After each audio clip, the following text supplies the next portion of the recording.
mynews.studio. Fires burned along the riverbanks as the Munduruku tribe reclaimed 178,000 hectares of Amazonian rainforest. But can this victory actually last? The date is 2025-08-22. Let's get into what's happening. Brazil has officially recognized the Munduruku tribe's ancestral territory, Sare Moibu, after decades of legal back and forth. Over 178,000 hectares. But what does this really mean for people on the ground? So, first of all, the Ministry of Justice issued a formal ordinance back in August. That's the legal green light for demarcation. In practice, it means the land is now, at least on paper, under federal protection. FUNAI, that's Brazil's National Foundation for Indigenous Peoples, is supposed to handle drawing the boundaries, monitoring, and keeping it protected. Enforcement sounds promising, but hasn't Brazil struggled with putting these protections into action? Are we looking at real implementation or just more official promises? It's really a mixed picture.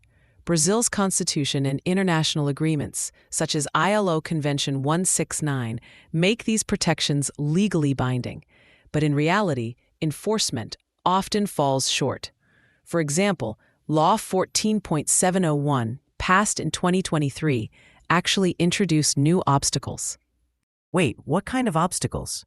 The law allows extractive projects in indigenous territories under certain conditions, sometimes even without full consent.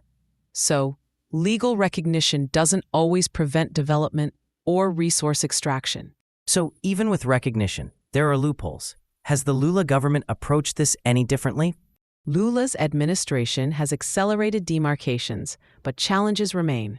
Bureaucratic delays, political resistance, and inconsistent court decisions. In some cases, communities have waited years or even decades between official recognition and actual enforcement.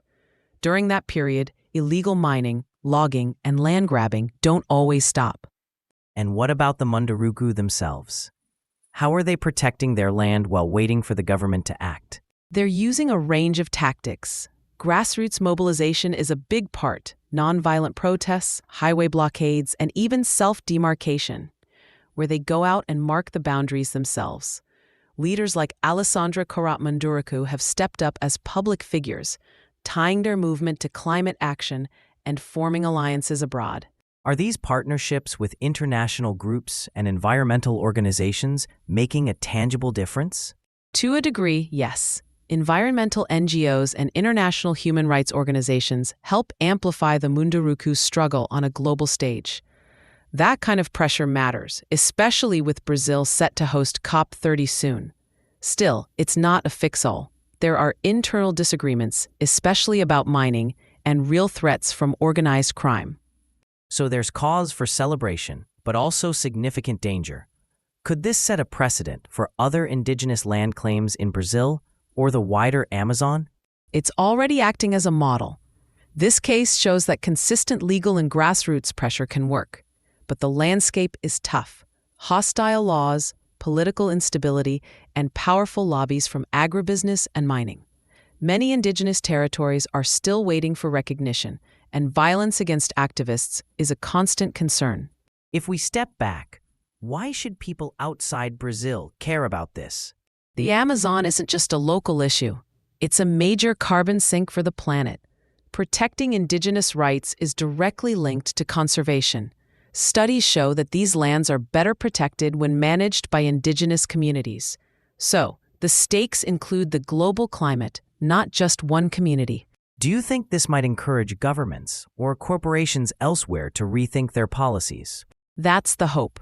The Munduruku win sends a clear message. Respecting indigenous rights goes hand in hand with climate action and environmental justice. But whether it leads to real change?